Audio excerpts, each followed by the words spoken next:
Hello student, welcome to chemistry class. और हम पढ़ रहे थे हेलो एल्केन के बारे में। हेलो एल्केन मतलब कि आपका हाइड्रोजन ग्रुप जो X से डिनोटेड किया जाता है और इसके 17 नंबर के जो आवर्त सारणी में आपके तत्व हैं फ्लोरो, क्लोरो, ब्रोमो, आइडो, उन सभी को हाइड्रोजन समूह में लिया जाता है। एल्केन के लिए हम R रिप्रेजेंट करते हैं, उसको डिनोटेड करते हैं R से। और अगर इसका देखें तो आपके जितने भी एल्किल समूह के हाइड्रोकार्बन हैं उनको लिया जाता है, जैसे कि आपका होता है मेथिल, एथिल, प्रोपिल, ब्यूटिल। ठीक है, तो जब कोई भी एल्किल समूह सीधे डायरेक्टली हाइड्रोजन समूह से जुड़ जाए, है ना, तो उसे हम हेलो एल्केन कहते हैं। इसके क्लासिफिकेशन के बारे में भी आप पढ़ चुके हो प्रीवियस क्लास में। अब आज हमको पढ़ना है इनके विचलन के बारे में। विचलन मतलब होता है निर्माण विधि, या फिर हम बोल सकते हैं preparation method of halo alkane. तो स्टार्ट करते हैं। हाइड्रोजन के अगर विचलन, हेलो एल्केन के अगर विचलन विधि को जाने, प्रिपरेशन मेथड को जाने, तो दो विधियां आपको पढ़ने मिलेंगे। एक तो सामान्य विधि, एक विशिष्ट विधि। सामान्य विधि में हम हेलो एल्केन का निर्माण एल्कोहल के द्वारा करेंगे, और एल्कोहल के द्वारा आपको 3 और नई विधियां उसी में पढ़नी है, जैसे कि आपका फॉस्फोरस ट्राइक्लोराइड के साथ एल्कोहल की क्रिया करा के, है ना, फॉस्फोरस पेंटाक्लोराइड के साथ एल्कोहल की क्रिया कराकर, और आपका थायोनिल क्लोराइड के साथ क्रिया करा के भी बनाया जाता है। इसे हम डाउ विधि के नाम से भी जानते हैं। इसको आगे और अच्छे से पढ़ेंगे। दूसरा विधि है सामान्य विधि में हाइड्रोजनीकरण के द्वारा। ठीक है, हाइड्रोजनीकरण मतलब कि आपको हाइड्रोजन से ही क्रिया कराकर क्या करना है, हेलो एल्केन का निर्माण करना है। विशिष्ट विधि में अगर देखें तो आपको पढ़ना है मार्कोनी-कॉक के नियम को। मार्कोनी-कॉक का नियम, प्रति मार्कोनी-कॉक का नियम, ये दोनों नियम को आज हम पढ़ेंगे। उसके बाद आपका प्रिपरेशन मेथड खत्म होने के बाद हम स्टार्ट करेंगे रासायनिक अभिक्रियाएं किसके, हेलो एल्केन के। प्रिपरेशन मेथड में पहला पॉइंट है आपका एल्कोहल के द्वारा, मतलब OH एल्कोहल के द्वारा हमको क्या बनाना है, हेलो एल्केन बनाना है। जो बनाना है उसको ध्यान में रखो, R और X बनाने हैं। ठीक है, तो ये आपको फॉर्मूला ध्यान में रखना है। एलिफेटिक एल्कोहल की निर्माण विधि है। अभी हेलो एरिन तो हम नहीं बना रहे, ठीक है, वो एरोमेटिक हो जाता है। एलिफेटिक हमारा हाइड्रोजन ग्रुप है, मतलब कि हेलो एल्केन है। तो एल्कोहल के द्वारा हम बनाने के लिए कोई भी एल्कोहल जो आपके लैब में रहता है, जैसे कि मेथिल एल्कोहल, एथिल एल्कोहल, तो हमको लेना है एक एल्कोहल R के साथ OH, मतलब कि कोई भी एल्किल समूह के साथ जब हाइड्रोक्सिल क्रियात्मक समूह सीधे जुड़ जाए तो उसे हम कहते हैं एल्कोहल। क्लियर हो रहा है? फिर से मैं रिपीट कर देती हूँ, कोई भी एल्किल समूह के साथ जब हाइड्रोक्सिल क्रियात्मक समूह जुड़ जाए तो उसे हम एल्कोहल कहते हैं।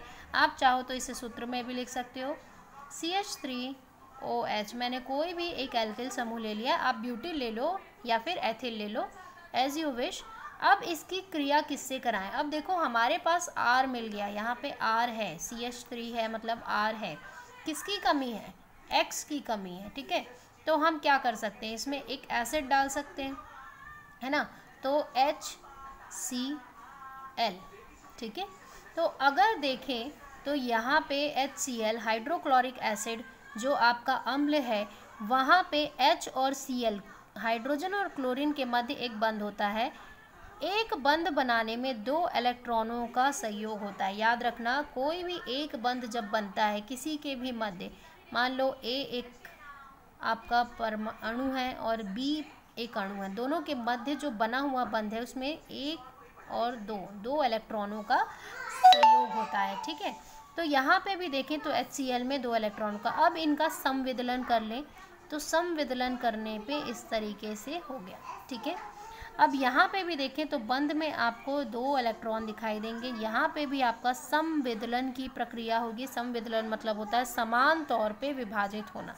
ठीक है, OH, ठीक है, रिलीज हो जाएगा, H के साथ जुड़ जाएगा, ये हो गया। ठीक है, दोनों के इलेक्ट्रॉन यहाँ पे मिलकर एक बंध बना लेंगे और यहाँ पे क्या बना लेंगे, H2O। क्लियर हो रहा है ये कॉन्सेप्ट? प्लस बचा हुआ, अब देखो Cl, यहाँ पे एक इलेक्ट्रॉन है, यहाँ पे एक इलेक्ट्रॉन है, CH3 के पास एक इलेक्ट्रॉन है और Cl के पास एक इलेक्ट्रॉन है, CH3 के पास एक इलेक्ट्रॉन, Cl के पास एक इलेक्ट्रॉन, दोनों मिलके एक बंध का निर्माण कर लिए, बन गया हमारा R और Cl मतलब X। ईजी है, कॉन्सेप्ट ईजी है। अगर क्रियाविधि देखा जाए तो इस तरीके से आपको क्रियाविधि करना है। नीचे में आप लिख सकते हो या एरो में लिख सकते हो समविदलन की प्रक्रिया, ठीक है। तो यहाँ पे बाई अल्कोहल के थ्रू आप बना रहे हो हेलो एल्किन। अब इसी में आपको अलग अलग टाइप्स दिया हुआ है, जैसे कि पहला है PCl3 के द्वारा, मतलब हम अल्कोहल की क्रिया अगर फॉस्फोरस ट्राइक्लोराइड से करवाएं तो अल्कोहल कैसे बनता है, सॉरी हेलो एल्किन कैसे बनता है। तो अब पहला प्रकार हमारा क्या था, PCl3 के साथ रिएक्शन, मतलब कि PCl फॉस्फोरस ट्राइक्लोराइड के साथ क्रिया, ठीक है। तो आप इसके थ्योरी भी अपने हिसाब से बना के लिख सकते हैं या बुक में देख कर लिख सकते हैं, इजी है। जैसे मैंने ऊपर में आपको रिएक्शन करवाया, तो उसकी आप थ्योरी क्या लिखेंगे, जब हम कोई भी एल्किल अल्कोहल या फिर हम क्या बोल सकते हैं अल्कोहल की क्रिया, है ना, किसी भी अम्ल से कराएं, किसी भी अम्ल का मतलब वो है कि कौन सी अम्ल से कराएं, क्लोरीकरण करवाएं, ठीक है। तो अगर हम हाइड्रोक्लोरिक सांद्र हाइड्रोक्लोरिक अम्ल के साथ अगर हम अल्कोहल की क्रिया कराएं तो आपको क्या मिलेगा, हेलो एल्केन मिलेगा और जल निष्कासित होते हुए दिखाई देगा, ठीक है। इसी तरीके से अल्कोहल की क्रिया अगर पेंटा ट्राइक्लोराइड के साथ कराई जाए तो पेंटा डाइक्लोराइड के साथ कराने पर PCl3 प्लस, हमको कोई भी अल्कोहल लेना है, ये लो हमने अल्कोहल ले लिया, R और OH एक तरह का अल्कोहल, ठीक है। अब देखो यहाँ पर आपका क्लोरीन कितना है, 3 है, ठीक है। और 3 क्लोरीन को बैलेंस करने के लिए हमारे पास एल्किल समूह कितना है, 1 है। तो हम एक काम करते हैं, क्योंकि हम यहाँ पे भी 3 ले लेते हैं ताकि ये बैलेंस हो सके, ठीक है। हालांकि बिना लिए भी आप कर सकते हो, पेंटा है ना डाइक्लोराइड निकाल सकते हो अवक्षेप में। तो दोनों देख लेते हैं, दोनों अभिक्रियाएं। पहले मैंने यहाँ पे भी 3 ले लिया, क्यों, क्योंकि क्लोरीन को मैं बैलेंस कर सकूँ। अब हमारे पास 3 ठोक R है, 3 क्लोरीन है, 3 R 3 क्लोरीन, हो गया X, ये X और ये R, ठीक है। 3 की संख्या पे निकल गया।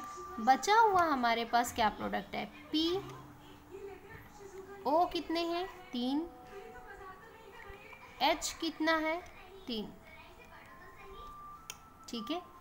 तो अगर इसे बैलेंस करके लिखें, ठीक है, तो इसे रीअरेंज करने पे H3PO3 ये होता है आपका phosphoric acid, hydrophosphoric acid, phosphoric acid, ठीक है। या तो आप ये प्रोडक्ट बनाओ, अगर यहाँ पे आपको 3 नहीं लेना है सपोज, तब की बात है। अगर मैं इसे कट कर देती हूँ, सिर्फ एक अल्कोहल लेना है 1 मोल का, तो अब देखो आपका क्या बनता है, CH3Cl। हमारे पास कितने Cl हैं, 3 Cl है, मैं तोड़ के लिख रही हूँ, ये लो 3 Cl है, CH3OH है, एक R एक X निकल गया, एक R एक X निकल गया, बचा हुआ कितना बचा, 2 ClPOH,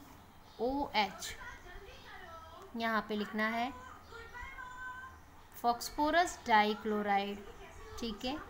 यहाँ पे O लिखोगे और H यहाँ पे लिखोगे, तो यहाँ पे हो गया हाइड्रो ऑक्सी फॉस्फोरस डाइक्लोराइड, आपका एक प्रोडक्ट बन गया। आप दोनों टेक्निक यूज़ कर सकते हो। बेस्ट टेक्निक ये है, क्यों, क्योंकि आपको ईजिली यहाँ पे एक्स्ट्रा स्टेप नहीं लेना पड़ेगा। इसमें एक बार हाइड्रोजन जुड़ेगा, फिर एक बार ऑक्सीजन जुड़ेगा, तो 2 स्टेप में ये बनेंगे और ये सिंगल स्टेप में बन जाएगा। तो पहला काम हमने क्या किया कि अल्कोहल की क्रिया अगर ट्राइक्लोराइड से करें तो आपको इस तरीके के प्रोडक्ट दिखाई देंगे, ठीक है। इसमें अगर थ्योरी लिखना चाहो तो लिख सकते हो कि जब अल्कोहल की क्रिया फॉस्फोरस ट्राइक्लोराइड के साथ कराई जाती है तो हाइड्रोफॉस्फोरिक एसिड का निर्माण होता है, साथ ही साथ हेलोएल्किन का निर्माण होता है। नेक्स्ट टॉपिक पे चलते हैं। तो अब हमको क्रिया करवानी है किससे, PCl5 से, फॉस्फोरस पेंटाक्लोराइड से। फॉस्फोरस पेंटाक्लोराइड से किसकी क्रिया करवानी है, अल्कोहल की क्रिया करवानी है, अल्कोहल की। तो अल्कोहल की क्रिया करवाएंगे तो अल्कोहल ले लेते हैं ROH CH3OH प्लस, ठीक है, इसकी जगह मैंने ये लिया है। अब PCl5, अगर मैं इसे तोड़ के लिखूं तो आपको और इजी पड़ेगा। CH3OH, मैंने इसको तोड़ा, ठीक है, इसके बाद इसे तोड़ रही हूँ PCl Cl Cl Cl Cl हो गया। अब हमें संविदलन करना है। देखो यहाँ पे मैं एक विदलन की प्रक्रिया कर रही हूँ। ये अपने इलेक्ट्रॉन ले रहे हैं, ये इधर अपना इलेक्ट्रॉन लेकर गया, ये अपना इलेक्ट्रॉन लेकर गया। यहाँ पे भी मैंने एक विदलन की प्रक्रिया करवाई। इलेक्ट्रॉन यहाँ, ये इलेक्ट्रॉन यहाँ शिफ्ट हो गया, ठीक है। तो अब देखा जाए तो इस प्रोडक्ट को देखो, ये अपने इलेक्ट्रॉन जब यहाँ से ब्रेक हुए तो यहाँ पे H अपना इलेक्ट्रॉन और Cl अपना इलेक्ट्रॉन लेकर आया, जिसके कारण एक बंध बन गया, HCl का निर्माण हुआ। दूसरा इधर देखें तो यहाँ पे CH3 एक इलेक्ट्रॉन लेकर आया और Cl एक इलेक्ट्रॉन लेकर आया, जिससे एक बंध बन गया और हेलोएल्केन बन गया। बचा हुआ प्रोडक्ट क्या है? बचा हुआ प्रोडक्ट देखो, ऑक्सीजन के 2, ठीक है, तो ऑक्सीजन प्लस पहले P, ठीक है, ऑक्सीजन जुड़ गया, इधर एक इलेक्ट्रॉन, इधर एक इलेक्ट्रॉन से, ठीक है, सेकेंड इधर एक इलेक्ट्रॉन से जुड़ेगा, तो यहाँ पे देखो Cl3 है, यहाँ पे Cl और यहाँ पे Cl2। अगर देखा जाए तो इस तरीके से आप निकाल सकते हो। और अगर इसे रीअरेंज करते हैं, सूत्र में लिखते हैं, तो सूत्र में लिखने के लिए हम लिखते हैं POCl3, पेंटा ऑक्सी ट्राइक्लोराइड, ठीक है। तो फॉस्फोरस ऑक्सी ट्राइक्लोराइड का निर्माण करते हैं, साथ ही साथ HCl का निर्माण होता है, हेलोएल्केन का निर्माण होता है, अगर पेंटा ट्राइक्लोराइड के साथ आपको करवाना है तो यहाँ पे आपका ये प्रोडक्ट बनता है। ये एक तरह का अम्ल होता है बच्चों, फॉस्फोरिक क्लोराइड का अम्ल होता है, तो ये अम्ल में ही माना जाता है। ऑक्सी इसमें जुड़ा हुआ होता है, ठीक है, एक तरह से ब्लीच एसिड का काम करता है, ब्लीचिंग एसिड होता है, ठीक है। नेक्स्ट स्टेप पे जाते हैं, तो थायोनील पे हम वर्क करते हैं। तो थायोनील का जो फॉर्मूला होता है वो होता है SOCl2 का, ठीक है।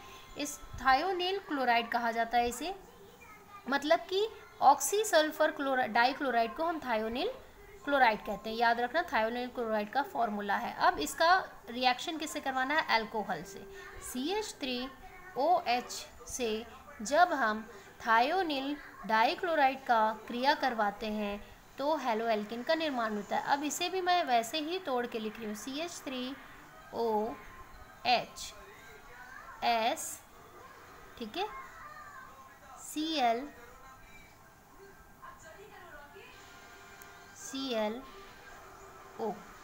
क्लियर है? मैं इसे ऐसे लिखी ताकि आपको और अच्छे से समझ आए मैं कहाँ से कैसे प्रोडक्ट निकाल रही हूँ। सबसे पहले आपका ये जो प्रोडक्ट है, ये देखो बंध में 2-2 इलेक्ट्रॉन इस तरीके से मैंने बता दिए। अब देखो संविदलन कराएंगे, ये हो गया एक और ये हो गया संविदलन। इधर आपको इधर के प्रोडक्ट दिख रहे हैं, CH3Cl, एक बंध, हेलोएल्केन मिल गया, R और X इजी। अब इधर का HCl मिल गया, वही बंध बना, एक एक इलेक्ट्रॉन। बचा हुआ क्या है? SO2।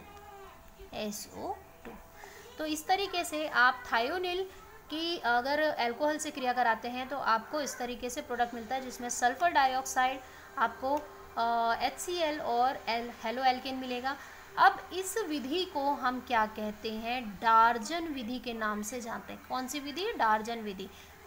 बहुत बार प्रश्न आता है कि डार्जन विधि को समझाइए, तो डार्जन विधि ही क्या होता है? हेलोएल्केन का मतलब कि हम थायोनील सल्फेट क्लोराइड जो यूज़ करते हैं, थायोनील सल्फेट भी होता है SO4 का, तो थायोनील सल्फेट भी यूज़ करते हैं, थायोनील क्लोराइड भी यूज़ करते हैं, तो वो डार्जन मेथड है। थायोनील यूज़ करना मतलब कि आपका डार्जन मेथड में आ जाता है। क्लियर हुआ ये कॉन्सेप्ट? तो यहाँ पे प्रिपरेशन मेथड सामान्य तौर पे ख़त्म होता है। एक टॉपिक और है हाइलोजनीकरण का, ठीक है, तो उसको समझ लेते हैं। फिर सामान्य विधि आप जान चुके हैं। हाइलोजनीकरण की प्रक्रिया, हाइलोजनीकरण मतलब होता है हेलोजिनिफिकेशन।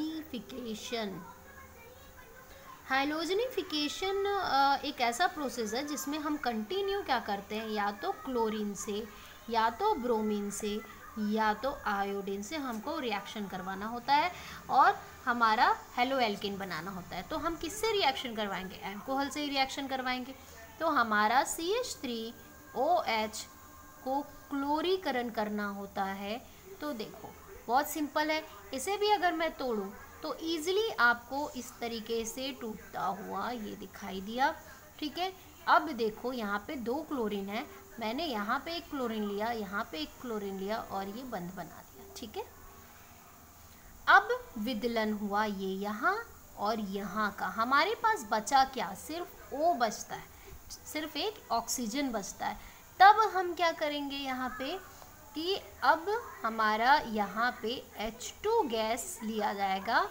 H2 गैस लेने पे ये H2 इस O के साथ जुड़ जाएगा और बाहर निकल जाएगा H2O plus HCl plus R और X, जो कि CH3Cl है। तो यहाँ पे क्लोरीकरण की प्रक्रिया समाप्त होती है। इसी तरीके से अगर Br से करवाते हैं, सपोज यहाँ पे मैं Br लिख देती हूँ, तो यहाँ पे Br हुआ, यहाँ पे Br हुआ, CH3Br निकलेगा, HBr निकलेगा, H2O निकल जाएगा। तो इस तरीके से आपको हाइलोजनिफिकेशन करना है, ठीक है। अब हम पढ़ेंगे मार्कोनी-कॉक के नियम, जो बहुत ही इंपॉर्टेंट है। ये विशिष्ट विधि है जिससे हम हेलो एल्केन का निर्माण करते हैं।